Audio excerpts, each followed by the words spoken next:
Tagay pa! Magsaya tayo! Sigaw ni Diane, pero bakas ang sakit sa boses niya. Ang ingay sa loob ng Luna Bar ay tila isang malakas na kulog na hindi humihinto. Ang neon lights na kulay asul at pula ay sumasayaw sa paningin ni Diane. Pero sa halip na masiyahan, bawat kislap ay tila matulis na bagay na tumatatak sa kanyang puso. Hawak niya ang pang-5 baso ng tequila. Ang asin sa gilid nito ay tila kasing alat ng mga luhang. Pilit niyang tinitigilan sa pag-agos. Diane, tama na yan. Lasing na lasing ka na. Sigaw ni Joyce, ang kaibigan niyang pilit siyang inaagawan ng baso. Bitawan mo ako, Joyce. Hindi pa ako lasing. Alam mo kung anong masakit? Yung hindi ka lasing, pero pakiramdam mo, manhid na ang buong katawan mo. Humagalpak ng tawa si Diane, isang tawang puno ng pait. Kaninang hapon lang, ang mundo niya ay perpekto. Akala niya, ang pagpunta niya sa bahay ng ate Clarissa niya ay para sa isang simpleng dinner. Pero bago pa siya makapasok sa pinto, narinig niya ang mga boses na sisira sa buhay niya. Arnold, paano si Diane? Paano ko malaman niyang 3 buwan na tong dinadala ko? Boses yon ng kanyang ate Clarissa, ang iniidolo niyang kapatid. Huwag mo muna siyang isipin, Clarissa. Ang mahalaga ay tayo. Pananagutan ko kayo ni baby. Mahal kita, higit pa sa pagkagusto ko kay Diane. Sagot naman ni Arnold, ang lalaking 7 taon na niyang mahal at plano na niyang pakasalan. Ang bawat salitang yon ay parang matulis na bagay na dumadaloy sa ugat ni Diane. Habang inaalala niya ito sa resto bar, muli siyang humingi ng isang tagay. Bartender, isa pa! Yung pinakamatapang! Girl, stop it! Tara na, iuuwi ka na namin. Pagmamakaawa ni Fatima. Ayoko, wala akong uuwian. Ang bahay namin amoy traidor. Ang kapatid ko, ahas. Ang boyfriend ko, napakasama. Sigaw ni Diane, dahilan para lumingon ng ilang mga tao sa paligid. Sa kabilang dulo ng bar counter, isang lalaking kanina patahimik na umiinom ng whiskey ang napatingin sa kanya. Si Dominic, nakaitim itong button-down shirt na nakatupi hanggang siko. Seryoso ang muka at may mga matang tila nakakabasa ng kaluluwa. Kanina pa niya pinakikinggan ang pagwawala ng babae. Lumapit si Dominic at naupo sa bakanting upuan sa tabi ni Diane. Give her water, the tequila. Utos nito sa bartender sa isang malamigat, baritonong boses. Lumingon si Diane, naniningkit ang mga mata sa kalasingan. Sino ka ba? Bodyguard ko? Ang gwapo mo sana pero pakialamera ka, mister eh.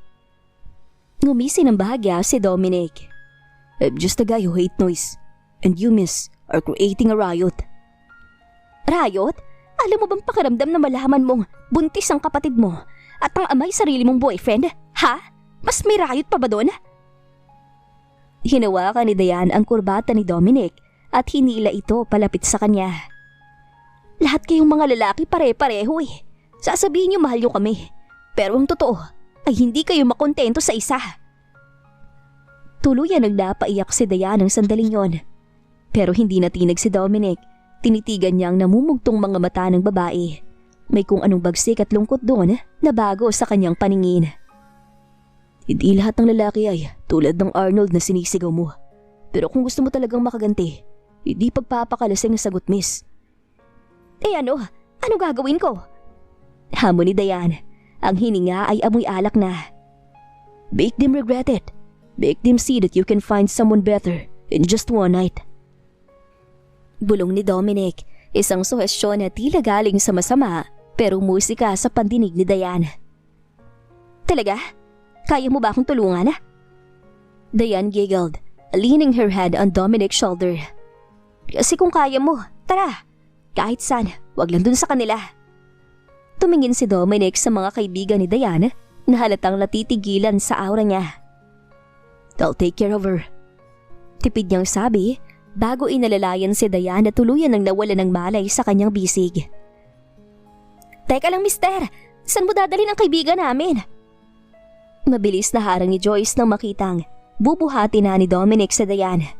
Tumayo rin si Fatima at humarang sa daraanan ni Dominic. Hindi mo siya pwedeng ilabas basta-basta. Lasing na lasing na ang kaibigan namin. Hindi niya alam ginagawa niya. Tumingin si Dominic sa dalawang babae. Ang kanyang mga mata ay malamig at puno ng otoridad na tila hindi sanay na pinipigilan. Igalang ninyong desisyon niya. Sabi niya, ayaw niyang umuwi sa kanila. Unless gusto siyang ibalik sa bahay kung nasaan ang lalaking nakabuntis sa kapatid niya. Natahimik sina Joyce at Fatima. Nagkatinginan sila, bakas ang pag-aalinlangan. Dayan! Dayan! Makinig ka! Yugyug ni Joyce sa braso ng kaibigan. Sumama ka na sa amin. Delikado tong lalaking to. Hindi natin siya kilala. Bahagyang iminulat ni Dayan ang kanyang mga mata. Pero ang mundo niya ay umiikot pa rin. Joyce, Fatima, ayoko na doon. Ang sakit-sakit na rito. Turo niya sa kanyang puso habang humihikbi. Siya, sabi niya, tutulungan niya ako. Sabi niya, gagawin niyang lahat para pagsisihan nila ang ginawa nila sa akin. See, she's coming with me. Mariing sabi ni Dominic. Huwag kayong mag-alala, akong bahala sa kaibigan niyo. Dominic Del Fierro, if you're worried, you can take a picture of my ID and my plate number. But she stays with me tonight. Dahil sa takot sa aura ni Dominic at sa pagpupumilit ni Diana kumakapit sa leeg ng lalaki, wala na nagawa ang mga kaibigan, kundi hayaan silang makaalis. Dala ang pangakong hindi ito sasakta ni Dominic. Kinabukasan, ang sikat ng araw na tumatama sa mukha ni Diane ang naging mitsa ng kanyang pagsigaw. Ramdam niya ang matinding pintig sa kanyang sentido. Ouch! Ang sakit ng ulo ko! Aniya sa sarili. Napansin niyang hindi ito ang kwarto niya. Ang mga gamit ay minimalist, moderno, at amoy mamahaling wood-scented perfume. Lumingon siya sa tabi niya at muntik nang mahulog sa kama nang makita ang isang lalaking mahimbing na natutulog. Walang suot na pang itaas. Sino ka? Sigaw ni Diane habang hinihila ang kumot para takpan ang sarili. Nagising si Dominic, hindi nagulat, bagkus ay tila inaasahan na ang reaksyong iyon. Umupo siya sa gilid ng kama at hinilot ang leeg. Good morning, wife. Wife? Anong pinagsasasabi mo? Sino ka? At bakit ako nandito? Anong ginawa mo sa akin? Nanginginig na tanong ni Diane. Relax, walang nangyari sa atin kagabi. Kung yan ang inaalala mo. Masyado kong lasing para sa ganung bagay. Diretsong sabi ni Dominic bago tumayo at kinuha ang isang folder sa ibabaw ng table. But you did something else. Inabot ni Dominic ang folder kay Diane. Nanginginig ang kamay na binuklat ito ng dalaga. Nanlaki ang kanya mga mata nang makita ang dokumento, marriage certificate, at sa ibaba nandoon ang pirma niya. Isang magulong sulat kamay pero malinaw na pangalan niya. Hindi to totoo! Fake to! Paano tayo makakasal sa loob lang ng isang gabi? Everything is possible when you have the right connections and a judge who owes you a favor. Sagot ni Dominic habang nagsasali ng kape. Kagabi, habang umiiyak ka, nakiusap ka na pakasalan kita para hindi ka na mabalikan ni Arnold. Sabi mo, gusto mong maging legal na asawa ng isang bilyonaryo para ipamukha sa kanilang lahat ng sakit. Seryoso na saad ng binata. Lasing ako! Hindi valid ang pirma ko kapag lasing ako! Singhal ni Diane. Tumulo na ang luha ng pagsisisi. Baby, pero kailangan ko rin ng asawa para makuha ang mana ko sa lolo ko. It's a contract, Diane. You get your revenge. I get my company. Mutual benefit. Seryosong sabi ni Dominic. Lumapit siya at hinawakan ang baba ni Diane. Huwag ka mag-alala. Gagawin kitang asawa sa paningin ng mundo. Pero pagkatapos ng isang taon, pwede na tayong maghiwalay. Pero sa ngayon, Mrs. Del Fierro ka na. Ayoko! Nasusuka ako sa'yo! Pilit siyang kumawala. Mas dapat ka masuka sa boyfriend mong nandun na sa kapatid mo. Ngayon mamili ka. Lulubog ka sa lungkot o tatayo ka sa tabi ko bilang asawa ng pinakamayaman sa bansang to at papanoorin silang magmakaawa sa'yo. Napatitig si Diane kay Dominic. Ang puot sa kanyang puso ay unti-unting lumalamon sa kanyang katuwiran. Hindi magkamayaw ang kaba sa puso ni Diane habang nakatayo sa tapat ng pintuan ng kanilang bahay. Suot niya ang isang eleganteng puting dress na binili ni Dominic para sa kanya kaninang umaga. Sa tabi niya, Ang lalaking hindi niya akalaing magiging asawa niya ay prenteng nakatayo. Ang kamay ay nakahawak ng mahigpit sa kanyang bewang. "Ready?" Bulong ni Dominic. Ang boses nito ay kalmado. "Hindi ko alam. Baka masampal ko lang sila pagkakita ko eh." Sagot ni Diane. Ang panga ay nangangatog sa pinaghalong galit at takot. "Then slap them. I'll make sure they can't hit back." Simpleng sagot ng lalaki bago tuluyang binuksan ang pinto. Sa loob ng sala, nandoon ang kanyang ate Clarissa. Nakaupo sa sofa at tila hinahaplos ang tiyan nito. Sa tabi nito ay si Arnold, ang lalaking nangako sa kanya ng kasal, pero ngayon ay abala sa pag-aasikaso sa kanyang kapatid. "Diane?" Gulat na tumayo si Clarissa. "Salamat sa Diyos, nakauwi ka na. Kagabi ka pa namin hinahanap. Saan ka ba nanggaling? Sabi ng mga kaibigan mo, may sumama ka raw sa iyong Naputol ang sasabihin ni Clarissa nang mapansin ang matangkad at makisig na lalaking nasa likuran ni Diane. Si Arnold naman ay agad na lumapit. Ang muka ay bakas ang selos at pagkalito. "Diane, sino to? At bakit ngayon ka lang? Alam mo naman nag-aalala kami." Singhal ni Arnold na tila ba may karapatan pa rin itong magalit. Isang mapait na ngiti ang sumilay sa mga labi ni Diane. "Nag-aalala? O natatakot kayo na? Baka narinig ko ang usapan ninyo tungkol sa bunga ng katrayduran nyo." Natigilan ang dalawa. Namutla si Clarissa at napayuko, habang si Arnold ay nabigla. "Diane, makinig ka. Hindi namin sinasadyang..." "Hindi nyo sinasadyang magsama sa kama habang tayo pa? Hindi nyo sinasadyang makabuo?" Matapang na sagot ni Diane. "Huwag na tayo maglokohan, Arnold. Tapos na tayo." Galit na saad ng dalaga. "Sino bang lalaki yan, Diane? Kaya mo ba ako hinihiwalayan dahil sa kanya?" Tanong ni Arnold, sabay itinuturo si Dominic. Bago pa makasagot si Diane, humakbang na palapit si Dominic. Ang presensya nito ay tila lumamon sa buong salid. "What's your tone when speaking to my wife, Mr. Arnold? If that's your name." "Wife?" Sabay na sigaw ni na Clarissa at Arnold. "Yes, we got married last night." Sabi ni Diane, sabay taas ng kanyang kamay para ipakita ang kumikinang na brilyante sa kanyang daliri. "Meet Dominic Del Fiero, my husband." Ang pangalang Del Fiero ay tila isang salitang nagulat sa kanila. Kilala ang pamilyang yon sa mundo ng negosyo. Si Arnold na isang hamak na manager lang sa isang kumpanya ay biglang napaatras. "Diane, nagbibiro ka ba? Kasalagad? Dahil lang ba to sa galit mo?" Lumapit si Clarissa. Pilit hinahawakan ang kamay ng kapatid. "Huwag mong sirain ang buhay mo para lang makaganti sa amin, Diane." Mariing binawi ni Diane ang kamay niya. "Ang buhay ko? Sinira niyo na, ate. At huwag ka mag-alala. Hindi ako yung nasa sitwasyong nakakaawa rito. Ikaw ang nagpabuntis sa ex-boyfriend ko. Ako ng asawa ng taong hinding-hindi niyo maaabot kahit sa panaginip." "We're only here to pick up our things." Malamig na singit ni Dominic. "We have a flight to catch and the life to start. Diane, go get your stuff. I'll wait for you here." Habang paakyat si Diane sa kwarto, naiwan si Dominic sa sala kasama ang dalawa. Tiningnan niya si Arnold mula ulo hanggang paa. "Next time you look at her, make sure you're looking at her as the Mrs. Del Fiero. Anything less than that, I'll make sure you lose more than just a girlfriend."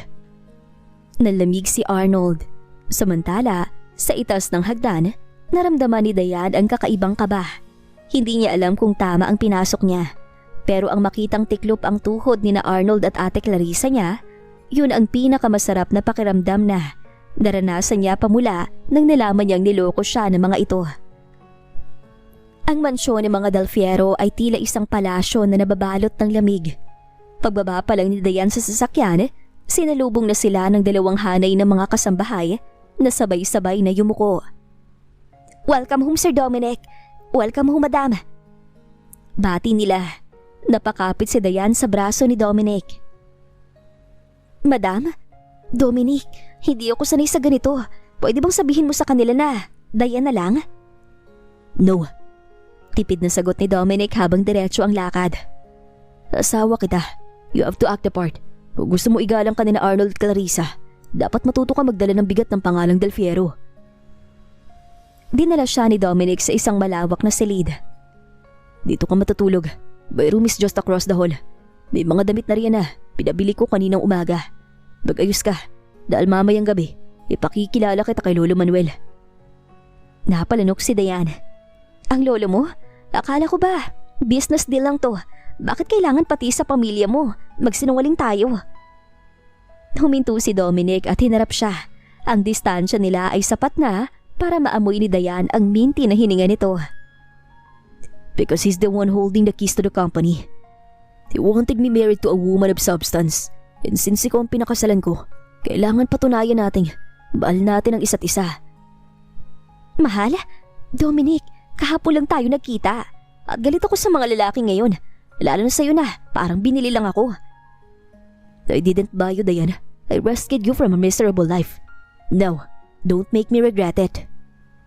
Malamig na sabi ni Dominic bago siya iniwang mag-isa sa silid. Pagdating ng gabi, ang hapunan ay tila isang paglilitis. Nakaupo sa dulo ng mahabang mesa si Don Manuel, isang matandang lalaki na may hawak na tungkod at mga matang matatalas pa sa agila. So, ito palang babaeng pinakasalan mo, Dominic? Panimula ng matanda, ang boses nito ay gumagaralgal pero puno ng otoridad. Yes, Lolo.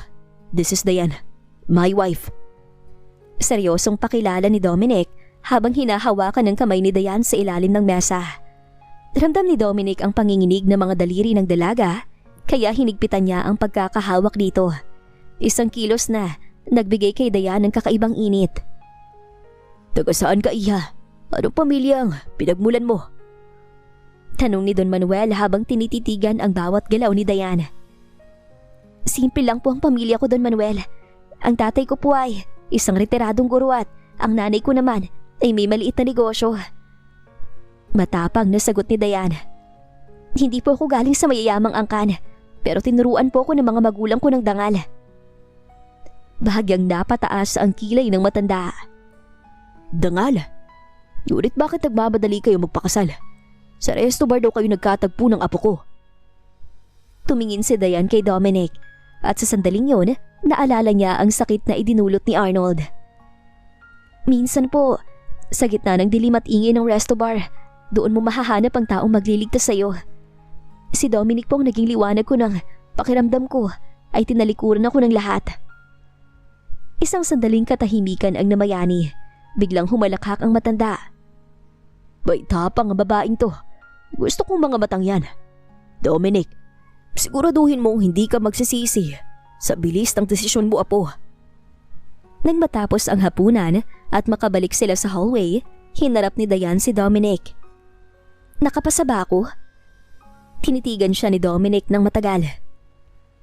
You were perfect, pero huwag ka masyadong masanay, Diane. This is still just a contract. Alam ko, huwag kang mag-alala. Hindi kita iibigin. Matigas na sabi ni Diane. Bagaman may kung anong kurot siyang naramdaman sa kanyang puso, ang unang gabi sa mansyon ay tila mas lalong nagpatingkad sa katahimikan ng paligid. Nakahiga si Diane sa malambot na kama. Pero kahit gaano kagara ang silid, hindi siya madalaw ng antok.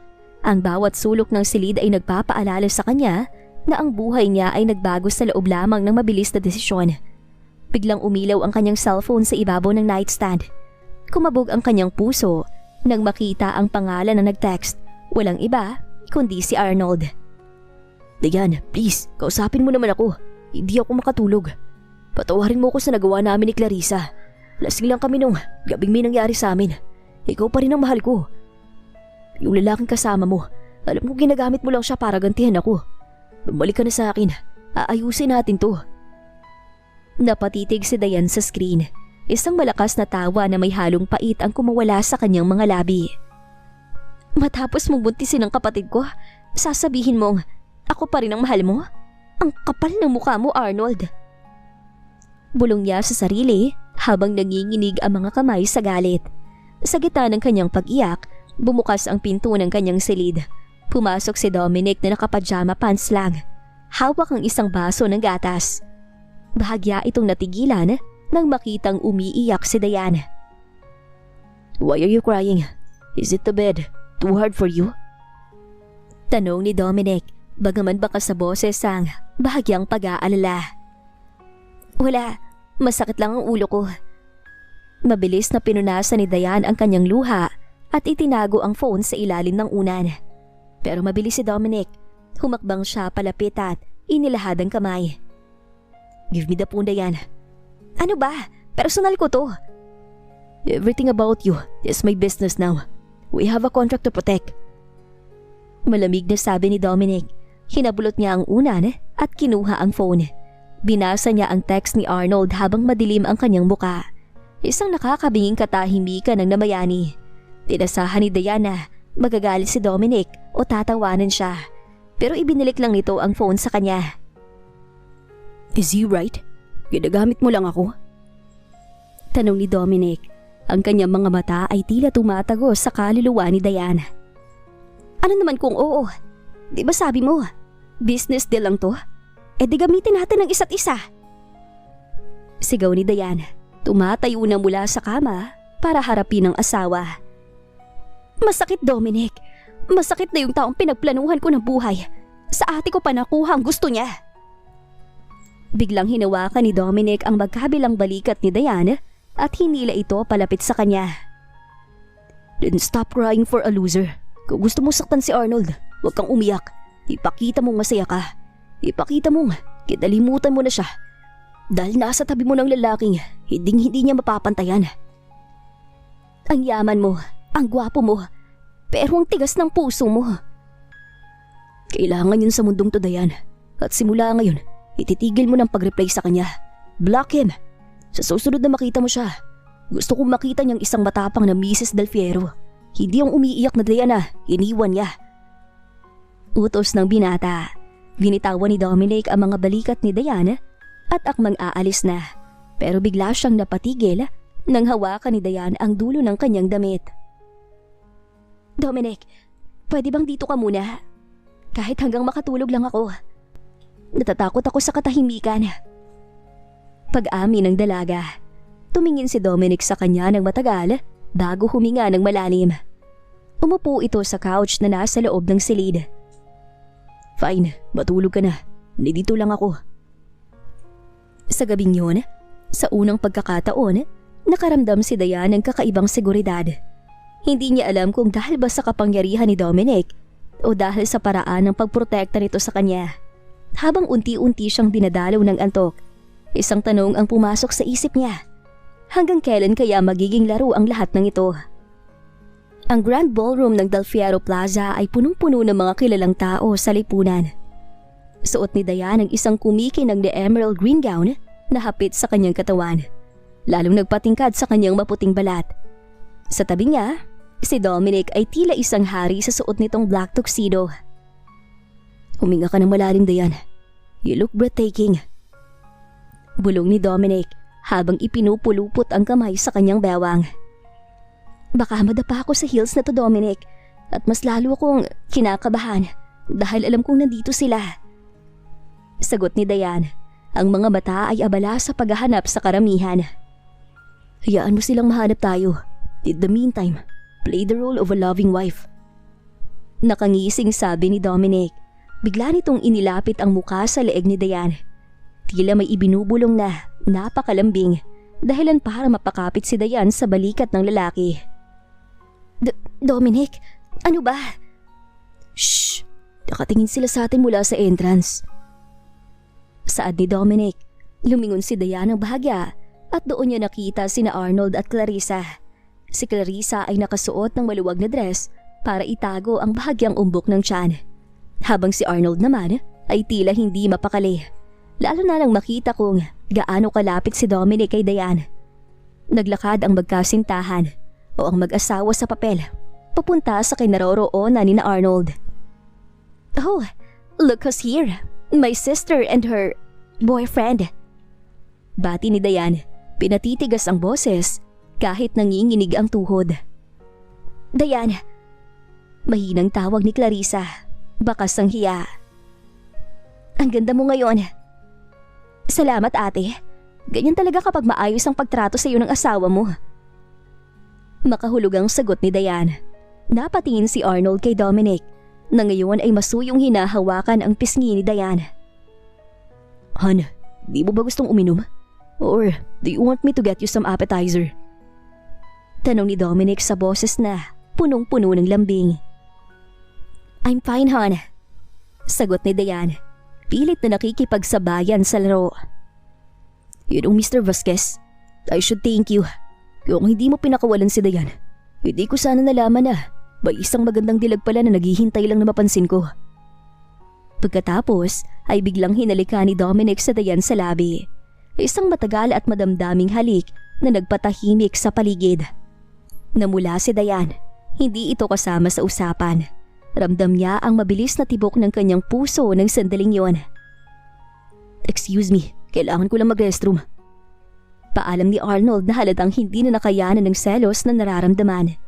Nang makaalis si Arnold, sinundan ito ni Diane ng tingin. Pero bago pa siya makakilos, mas lalong hinigpitan ni Dominic ang hawak sa kanya. Don't even think about following him, Diane. Look at me. Nang mag-angat ng tingin si Diane, nakita niya ang kakaibang kislap sa mga mata ni Dominic. Hindi na ito ang malamig na negosyanteng nakilala niya. Dominic, sobra na yung pag-arte mo. Nakaka-overwhelm na. Bulong ni Diane. Sino nagsabing umaarte lang ako? Balik na tanong ni Dominic na nagpasinghap kay Diane. Gusto mo magselo siya, di ba? Let's give him a show that he'll never forget. Inaya ni Dominic sa Diane sa gitna ng dance floor. Habang tumutugtog ang isang mabagal na kanta, marahan silang sumasayaw. Ang init ng katawan ni Dominic, ang amoy ng kanyang pabango, at ang paraan ng pagtitig nito ay unti-unting nagigiba sa pader na itinayo ni Diane sa kanyang puso. Pero sa di kalayuan, nakita ni Diane si Arnold na nakatingin sa kanila mula sa balcony. Ang muka ay puno ng pagsisisi at galit. At sa sandaling yon, alam ni Diane na ang gabi ay simula pa lamang ng isang mas magulong laro ng pag-ibig at paghihiganti. Humingi ng sandaling pahinga si Diane mula sa sayawan. Pakiramdam niya ay magwawala ang kanyang puso sa lapit ng katawan ni Dominic kanina.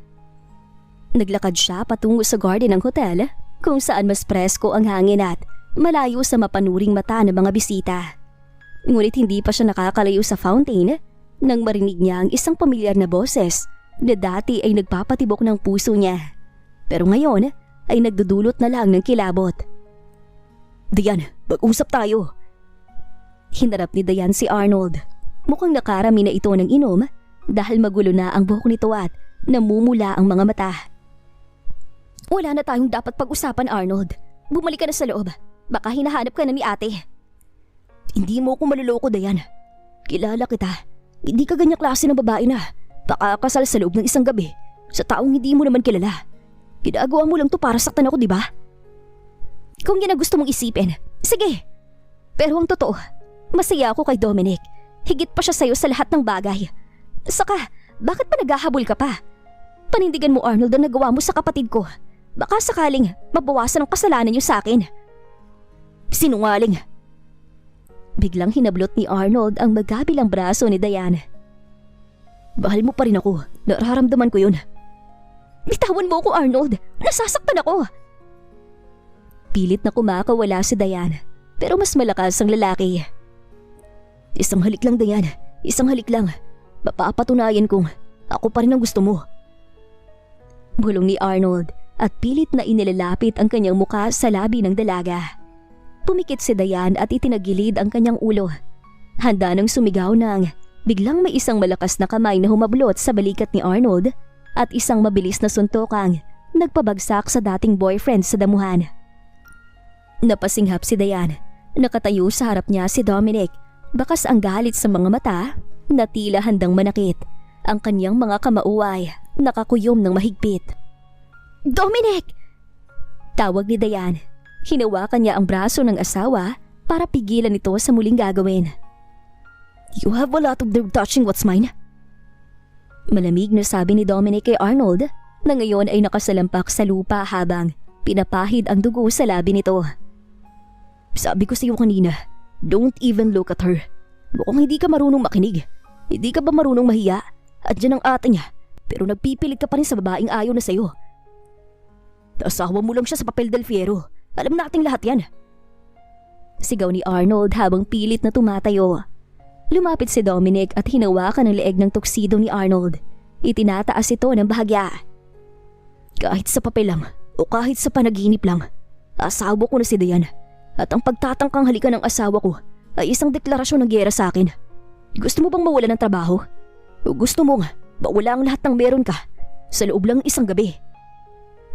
Nalaki ang mga mata ni Arnold sa takot. Alam niyang kayang gawin ni Dominic ang banta nito. Tubalis ka na, bago ko pa makalimutang may mga media sa loob. Utos ni Dominic, sabay tulak kay Arnold. Kumaripas ng takbo si Arnold pabalik sa hotel at hindi na lumingon pa. Nang maiwan silang dalawa, hinarap ni Dominic si Dayan. Hinawakan niyang pisngi ng dalaga. Ang kanyang hawak ay biglang naging banayan. Are you okay? Did he hurt you? I'm fine. Salamat. Mahinang sagot ni Dayan, pero hindi niya inaasahan ang susunod na ginawa ni Dominic. Bigla siyang hinila nito sa isang mahigpit na yakap. Don't ever go out alone again. Hindi ko gusto ang pakiramdam na may ibang humahawak sa'yo. Bulong ni Dominic sa kanyang tenga. Dominic, bahagi pa ba to ng kontrata? Tanong ni Dayan. Ang kanyang puso ay nagsisimula na namang magwala. Humiwalay ng bahagya si Dominic at tinitigan siya sa mga mata. The contract say I should protect you. But right now, Dayan, I'm doing this because I want to. Hindi na nakasagot si Dayan nang muling ilapit ni Dominic ang mukha nito. Hindi para saktan siya, kundi para bigyan siya ng isang halik na hindi niya malilimutan. Isang halik na nagpapatunay na ang laro nila ay unti-unti nang nagiging totoo. Lumipas ang 3 buwan at tila isang magandang panaginip para kay Dayan. Ang mansyon na dati ay itinuturing niyang kulungan ay naging tahanan. Ang bawat hapunan ay puno ng tawanan at ang bawat pag-uwi ni Dominic ay may dalang pasalubong, maliit man o malaki. Isang umaga, nagising sa Dayan na nakatitig sa kisame. Hindi niya maipaliwanag ang kakaibang kaba sa kanyang puso. Hindi nagalit kay Arnold ang nagpapatibok ng puso niya, kundi ang bawat sulyap at dampi ni Dominic. Mahal ko na ba siya? Hindi to pwede. Kontrata lang ang lahat. Ngunit tila may ibang plano ang tadhana. Nang bumaba siya para mag-almusal, nadatnan niya si Dominic na nakasuot ng casual na puting polo. Tila handa sa isang biyahe. Pack your bags, Dayan. We're going to Hong Kong. Ha? Bakit? May meeting ka ba ron? Tanong ni Dayan na naguguluhan. No meetings, no business, just us. Sagot ng lalaki, sabay lapit sa kanya. Hinawakan nito ang kanyang kamay. Gusto kong bumawi sa lahat ng stress na idinulot ko ng mga nakaraang buwan. Ayaw mo ba? Gusto, syempre. Sagot ni Dayan na tila nahihiya pang tumingin sa mga mata nito.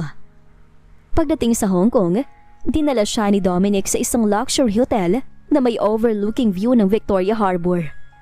Sa gabi, ang mga ilaw ng syudad ay tila mga bituin na bumagsak sa lupa. Pagkatapos ng isang masarap na dinner sa isang private yacht, bumalik sila sa hotel suite. Nakatayo si Dayan sa balcony. Nilalanghap ang malamig na hangin nang maramdaman niya ang yakap ni Dominic mula sa likuran. Ipinatong ng binata ang baba nito sa kanyang balikat. Dayan. Halos hindi makahinga si Dayan sa sobrang lapit nila. Nagsimula tayo sa maling paraan. Isang gabing lasing ka. Isang kontratang puno ng galit. Pero sa loob ng 3 buwan na kasama kita, nakalimutan ko na kung bakit ko ba pinirmahan ang papel na yun. Bulong ni Dominic. Iniharap niya si Dayan sa kanya. Hindi na kita asawa dahil sa mana. Asawa kita dahil hindi ko na kayang isipin ang buhay ko na wala ka. Alam ko, napakabilis ng pangyayari. Pero mahal na kita, Dayan.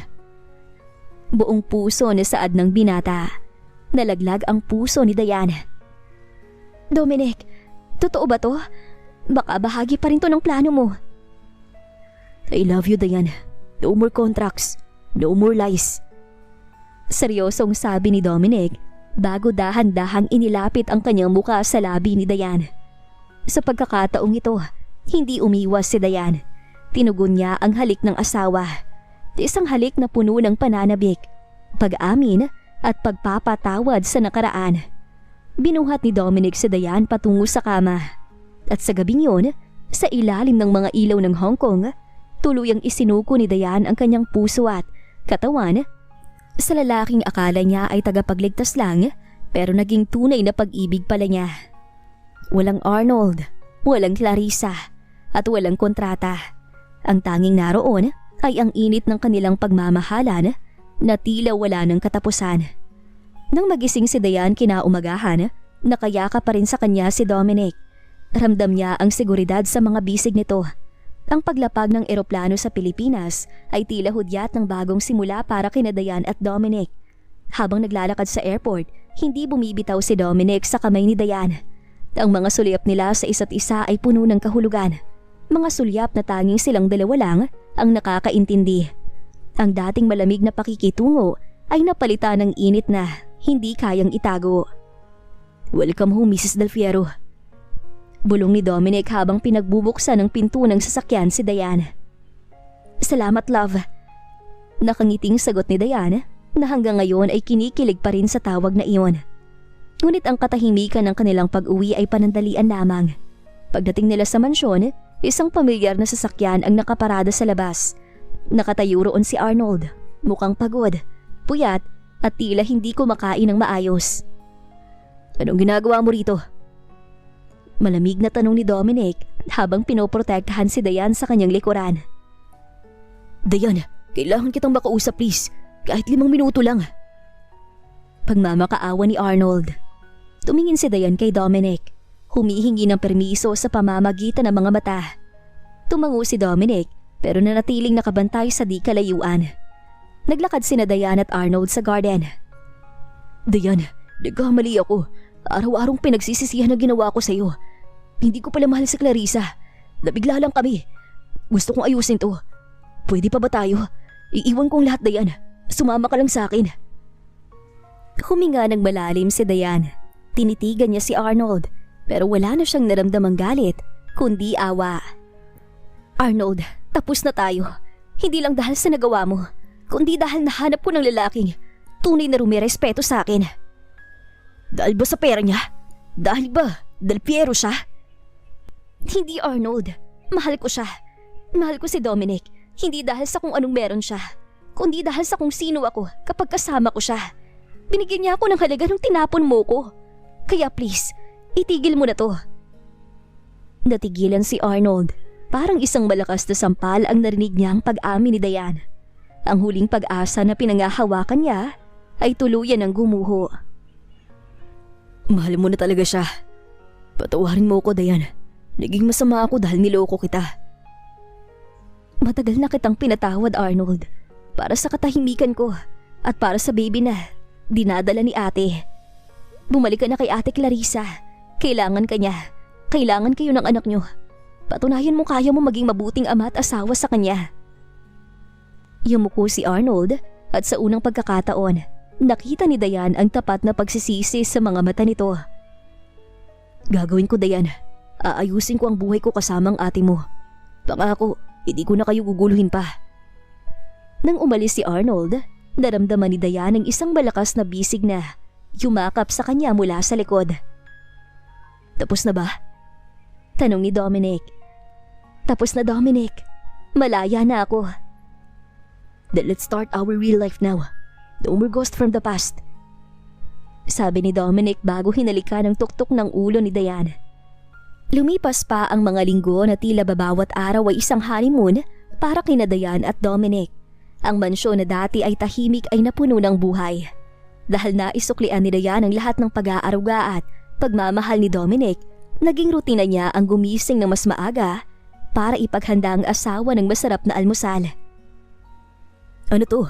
Pancake na may chocolate syrup at bacon?" Nakangiting tanong ni Dominic habang pababa ng hagdan.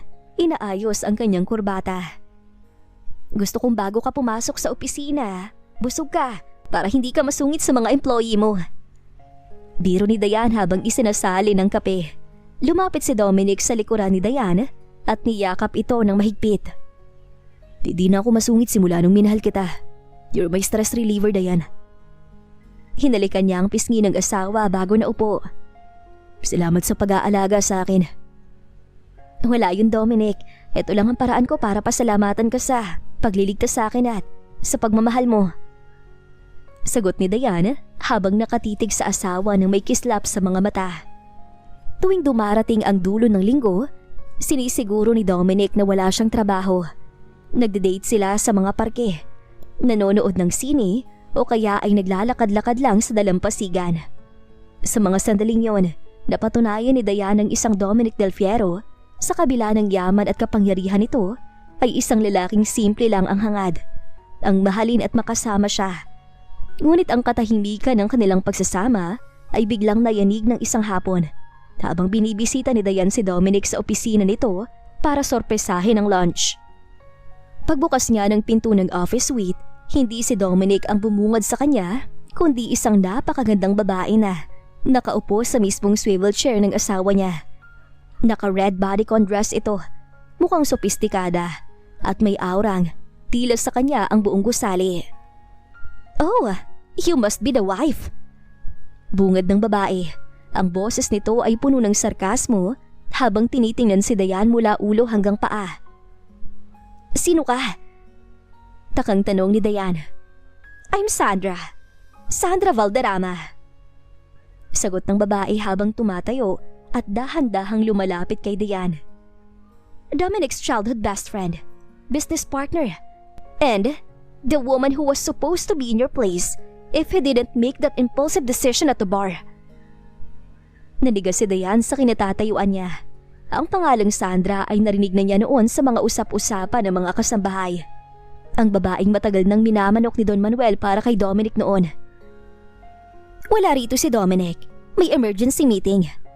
But, while he's away, let me give you a reality check, Dayan. Ang kasal niyo ay bunga ng isang gabing pagkakamali at galit. Do you really think a girl like you can keep a man like Dominic forever? Once the excitement fades, he'll realize that we belong in the same world and you're just a visitor. Mahal namin ang isa't isa, Sandra. Hindi mo mababago yon.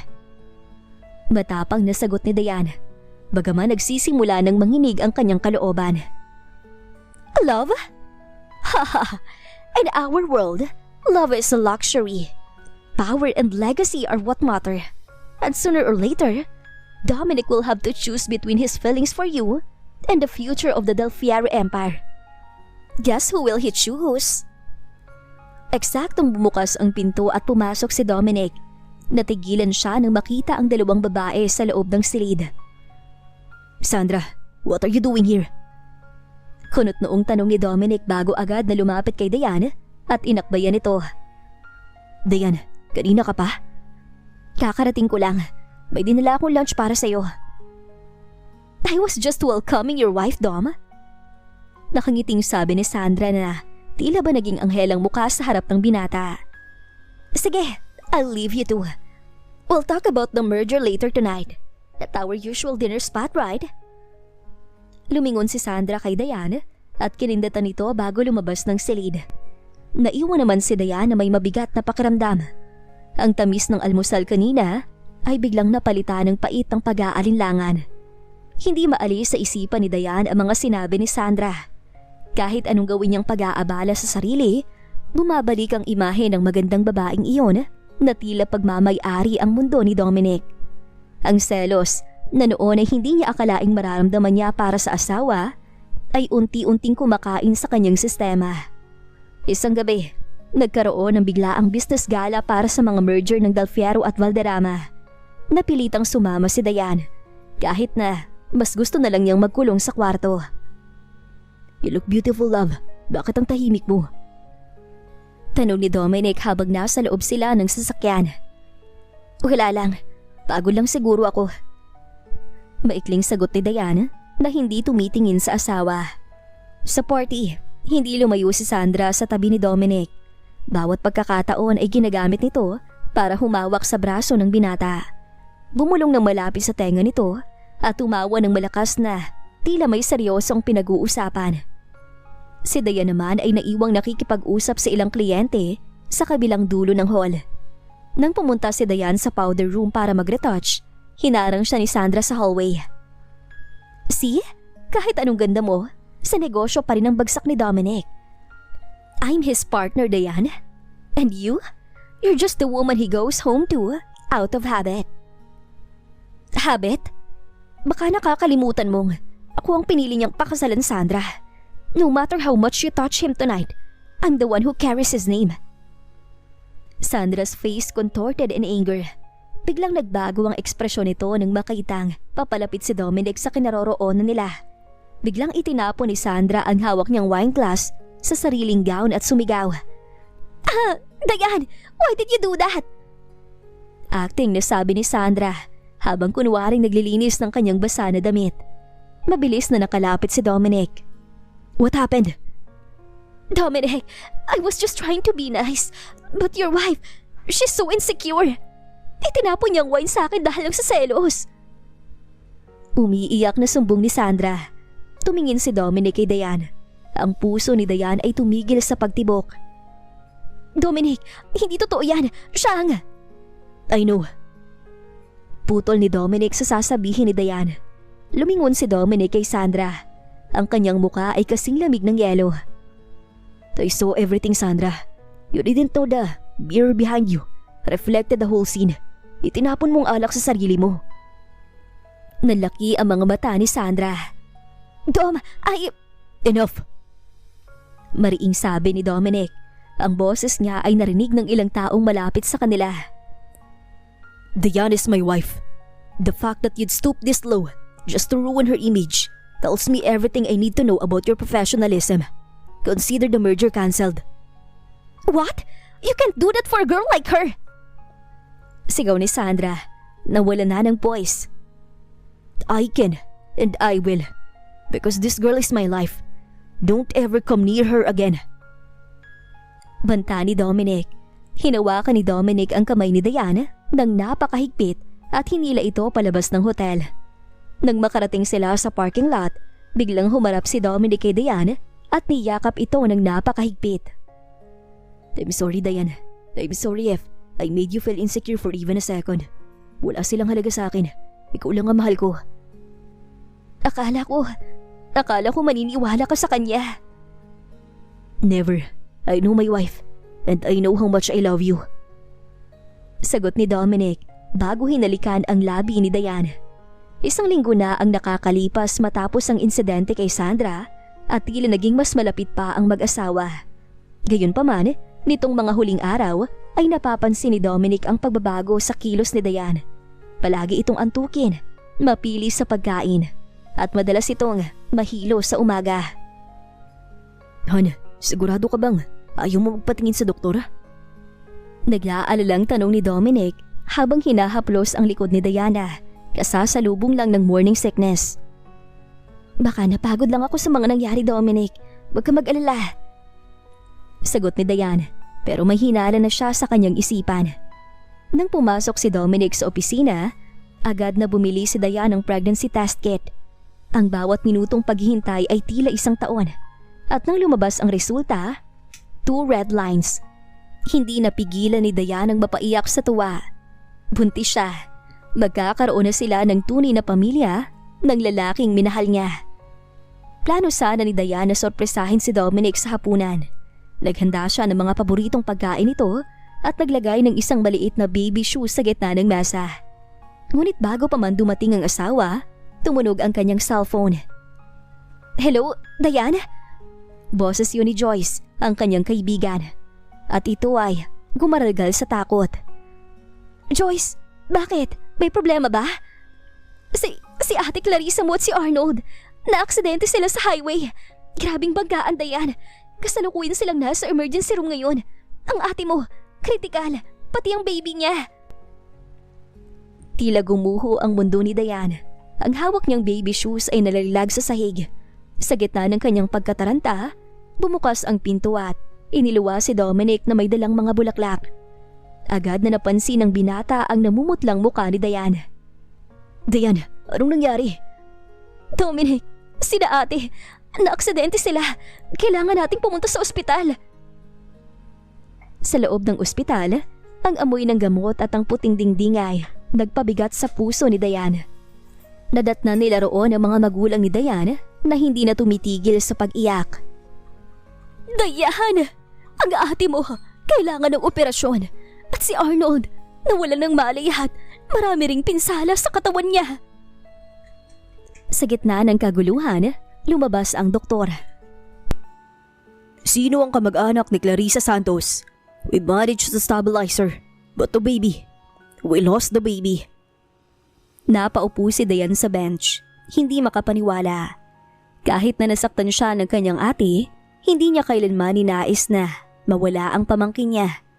Naramdaman niya ang kamay ni Dominic sa kanyang balikat na nagbibigay ng lakas sa kanya.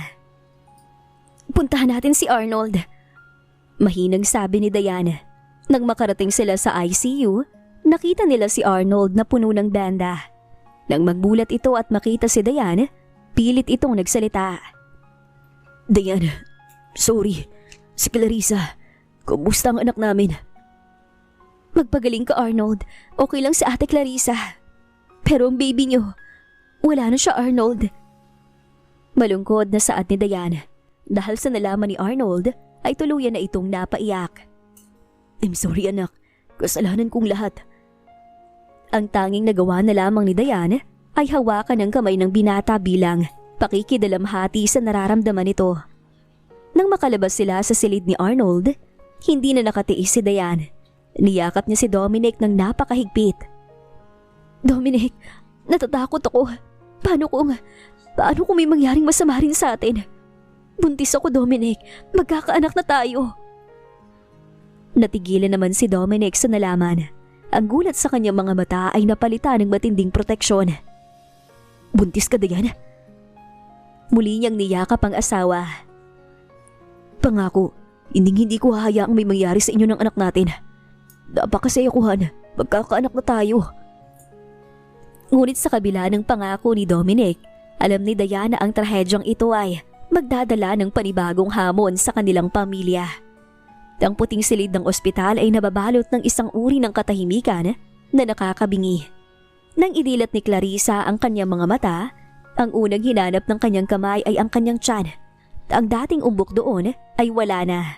Ang hiyaw na kumawala sa kanyang mga labi ay nagpayanig sa puso ni Diane, na noon ay nakatayo sa may pintuan. Ang anak ko! Nasaan ang anak ko? Sigaw ni Clarissa habang pilit na bumabangon. Hindi inaalintana ang mga tubo na nakakabit sa kanya. Ate, kumalma ka. Bawal ka biglang gumalaw. Naiiyak na lapit ni Diane. Ngunit nang makita ni Clarissa si Diane, ang lungkot sa kanyang mga mata ay biglang napalitan ng puot. Ikaw ang may gawa nito. Natigilan si Diane. Ate, anong sinasabi mo? Na-aksidente kayo. Kinusta mo to, di ba? Dahil sa galit mo sa amin ni Arnold. Saad ni Clarissa, ang boses ay puno ng pait at desperasyon. Gusto mong mawala ang anak ko para wala na mag-uugnay sa amin ni Arnold. Masaya ka na ba, Diane? Wala nang pamangkin mo. Clarissa, tama na yan. Suway ng kanilang ina, pero maging ang kanilang mga magulang ay tila hindi malaman kung sino ang kakampihan ng sandaling yon. Napahagulhol si Diane. Ate, hindi ko gagawin yon. Kahit nasaktan niyo ako, hindi ko ipagdarasal na mawalan ka ng anak. Eksaktong pumasok si Dominic sa silid. Bitbit ang kape para kay Diane. Nang makita niyang nanginginig at umiiyak ang asawa habang sinusumbatan ni Clarissa, mabilis siyang humakbang at humarang sa pagitan ng dalawa. That's enough, Clarissa. Malamig na utos ni Dominic. Ang kanyang presensya ay tila nagpababa ng temperatura sa loob ng kwarto. Bakit, Dominic? Ipagtatanggol mo ang asawa mong may kasalanan ng aksidente namin? Dahil sa kanya, wala nang anak ko. Singhal ni Clarissa. Huwag mong ipasa ang sisi sa asawa ko dahil sa sarili ninyong kapabayaan. Diretsong sabi ni Dominic na nagpasinghap sa lahat. Kayo ni Arnold ang mabilis magpatakbo sa highway. Kayo ang lumabag sa batas. At higit sa lahat, kayo ang unang nagtraidor sa kanya. Kung nangyari man to, yun ay ang bunga ng sarili niyong mga maling desisyon. Dominic, tama na. Bulong ni Dayan habang humahawak sa braso ng asawa. No, Dayan. Hindi ko hahayaang maging punching bag ka ng pamilya mo dahil lang sa konsensya nila. Hinarap ni Dominic ang mga magulang ni Dayan. Inirespeto ko po kayo bilang biyanan ko. Pero kung hahayaan ninyong anak niyong bastusin at pagbintangan ng asawa ko ng ganito kabigat na kasalanan, huwag na kayong magtaka kung ilalayo ko si Dayan sa inyo. Dominic anak, pasensya na. Emosyon na lang si Clarissa. Pakiusap ng tatay ni Dayan. Emotion is not an excuse for cruelty. Matigas na sabi ni Dominic. Yumuko siya at binuhat si Dayan na tila isang bata. Dayan is pregnant. She is carrying a Del Fierro. At naiintindihan kita, Clarissa. Masakit mawala ng anak. Pero sana, huwag mong isisi sa asawa kong nangyari. Sa ngayon, ilalayo ko muna ang asawa ko para sa ikatatahimik ng lahat. Walang nagawa ang pamilya ni Dayan kundi panoorin silang lumabas. Sa loob ng sasakyan, hindi tumitigil ang luha ni Dayan. Dominic, pamilya ko sila. At akong pamilya mo ngayon, Dayan. Ang bibi natin ang pamilya mo. Hinalika ni Dominic ang mga kamay ni Dayan habang nagmamaneho. Hindi ko hahayaang madamay ang anak natin sa pait ng nakaraan ninyo. Magpahinga ka na. Ako na bahala sa lahat. Lumipas ang ilang araw na puno ng bigat para kay Dayan. Sa kabila ng proteksyong ibinibigay ni Dominic, hindi matahimik ang kanyang kalooban habang alam niyang may lamat ang ugnayan nila ng kanyang pamilya. Labag man sa loob ni Dominic, pinayagan niya si Diana muling dalawin si Clarissa. Sa huling pagkakataon, bago ito lumabas ng ospital. Ate! Marahang tawag ni Dayan pagpasok sa silid. Nakatitig si Clarissa sa bintana. Maputla at tila nawala ng dingding ang mga mata. Nang lumingon siya kay Dayan, wala na ang galit na nakita noong nakaraang araw. Ang tanging naroon ay ang bakas ng pagsisisi.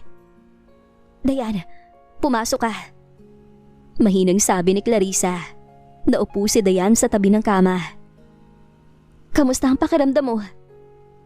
Isang mapait na ngiti ang sumilay kay Clarissa. Physical?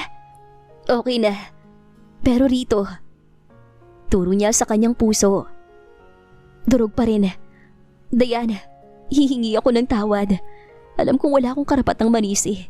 Hindi mo kasalanan ang nangyari sa amin. Kami ang sumira sa sarili namin. Hinawakan ni Dayan ang kamay ng kapatid. Ano ba talagang nangyari nung gabing yun, ate? Huminga ng malalim si Clarissa at nagsimulang pumatak ang kanyang mga luha. Nagtatalo kami sa loob ng sasakyan. Arnold was distracted. Inamin niya sa akin na kahit magkakaanak na kami, ikaw pa rin ang hinahanap-hanap niya. Sinabi niya ng pagsasama namin ay isang malaking pagkakamali na pinanidingan lang niya dahil sa bata. Napasinghap si Diana. Kaya kayo nag-away? Oo, nagwala ako. Sinusuntok ko siya habang nagmamaneho siya. Gusto kong saktan siya dahil sa sakit na nararamdaman ko. Hanggang sa nawalan siya ng kontrol sa manibela. Pagkukwento ni Clarissa sa pagitan ng hikbi. Dayan, kasalanan ko. Kung hindi ako naging desperada na agawin siya sa'yo. Sana, buhay pa ang anak ko. Sana hindi tayo nagkaganito. Niyakap ni Dayan ang kanyang ate. Sa kabila ng lahat ng sakit, ang dugong nananalaytay sa kanila ang nanaig. Ate, pinatawad na kita. Matagal na. Ayoko na magtanim ng galit dahil may dinadala rin ako rito. Gusto ko, paglaki ng anak ko, maayos ang turingan natin. Humiwalay si Clarissa at pinunasan ng luha. Nakapagdesisyon na ako, Dayan. I'm leaving Arnold. Tuluyan na kaming maghihiwalay. Magpapakalayo-layo muna ako para hanapin ang sarili ko. Hindi sapat na mahal ko siya kung ang kapalit naman ay ang pagkasira ng puso ko at ng pamilya natin. Sigurado ka ba, ate? Oo, ito ang paraan ko para makabawi sa'yo. Para sa katahimikan nating lahat. Kailangan din ni Arnold na harapin ang sarili niya. And I need to heal. Makakaasa ka ate na nasa tabi mo lang ako. Dadamayan kita. Napakabuti ng puso mo, Dayan. Sa kabila ng nagawa ko sa'yo, nanatili ka pa din sa tabi ko. Dahil pamilya kita, Ate Clarissa. At masaya na ako sa piling ng asawa ko. Siguro, sinadya na mangyari na magkahiwalay kami ni Arnold para makita ko talagang tunay na lalaking makakasama ko sa buhay. Saad pa ni Dayan bago muling niyakap ang kanyang kapatid. Nang lumabas si Dayan ng silid, sinalubong siya ni Dominic. Agad siyang niyakap ng asawa. How was it? Maayos na, Dominic. Malaya na kami sa nakaraan. At masaya ako dahil sa wakas, makakapag-focus na tayo sa baby natin. Masaya ako para sa inyo, Han. Salamat, Dominic, dahil hindi mo ko iniwan. Lagi kang nasa tabi ko pamula nung una kitang makilala. Dahil mahal na mahal kita, Dayan, at mananatili ako sa tabi mo habang nabubuhay ako. Buong puso na saad ni Dominic. Isang taon ang mabilis na lumipas. Ang mansyon ng mga Dalfiero na dati ay tila isang malamig na palasyo ay puno na ngayon ng kulay, tawanan at mga dekorasyong kulay asul at puti. Ngayon ang binyag ni Samuel Dalfiero, ang panganay ni Dayan at Dominic. Nakatayo si Dayan sa harap ng salamin. Suot ang isang eleganteng lace dress. Habang inaayos ang kanyang buhok, naramdaman niya ang dalawang kamay na pamilyar na yumakap sa kanyang bewang mula sa likuran. You look radiant, Mrs. Dalfiero. Bulong ni Dominic sa kanyang tenga. Isang taon na ang nakalipas, pero ang boses nito ay nagdudulot pa rin ng kilig sa buong katawan ni Dayan. Salamat, Han. Hindi ako makapaniwala na isang taon nang nakalipas. Simula nung gabing lasing ako sa Resto Barat, pinakasalan mo ko. Biro ni Dayan habang nakatingin sa refleksyon nila sa salamin. Tumawa ng mahina si Dominic at hinalikan ang balikat ng asawa. That was the best business decision I ever made. Though, it wasn't really business after the first hour I saw you crying over that man I knew then. I had to keep you. Dominic naman, binyag ng anak natin. Huwag mo nang maalala yon. I'm just saying, sometimes, the messiest beginnings lead to the most beautiful endings. Seryosong sabi ni Dominic, ang mga mata ay puno ng tapat na pagmamahal. Sa malawak na garden ng mansyon, naroon ang kanilang mga piling panauhin. Dumating ang mga magulang ni Dayan. At sa unang pagkakataon matapos ang mahabang panahon, nakita niya ang kanyang ate Clarissa. Mukhang maayos na ito, masigla, nakangiti, at may dalang regalo para sa pamangkin nito. Nagpunta ito sa ibang bansa para mag-aral ng culinary arts at doon nahanap ang katahimikan. Dayan, congratulations! Ang gwapo ng pamangkin ko. Kamukhang kamukha ni Dominic. Salamat, ate. Masaya ako na nandito ka. Tapat na sagot ni Dayan. Kumusta ka na? Nakausap mo ba si Arnold? Huling balita ko ay nasa probinsya siya. Tumutulong sa farm ng pamilya niya. Nagpadala siya ng sulat. Humihingi ng tawad sa ating lahat. I wish him well. Pero tama ang desisyon nating magkanya-kanya na. Mas payapa na ako ngayon. Sagot ni Clarissa na may tunay ng ngiti. Maya-maya pa ay nagsimula na ang seremonya. Habang hawak ni Dominic ang kanilang anak at nakatayo sa tabi ni Dayan, hindi mapigilan ni Dayan na mapaluha. Hindi dahil sa sakit, kundi dahil sa sobrang pasasalamat. Nang matapos ang binyag, nagkaroon ng pagkakataon na magsolo ang mag-asawa sa may gazebo habang ang mga bisita ay abala sa pagkain. Dayan, tawag ni Dominic habang pinagmamasdan ang kanilang anak na mahimbing na natutulog sa stroller. I have something for you. Inilabas ni Dominic ang isang maliit na box. Pagbukas ni Dayan, nakita niyang isang bagong singsing. Isang rare pink diamond. Dominic, may singsing na ako, di ba? That first ring was part of a legal contract. This one is a promise. A promise that, for the rest of our lives, hindi mo na kailangan magmakaawa para mahalin. Dahil ibibigay ko yun sa'yo araw-araw. Thank you for choosing to stay with me. Even when I was cold and calculating.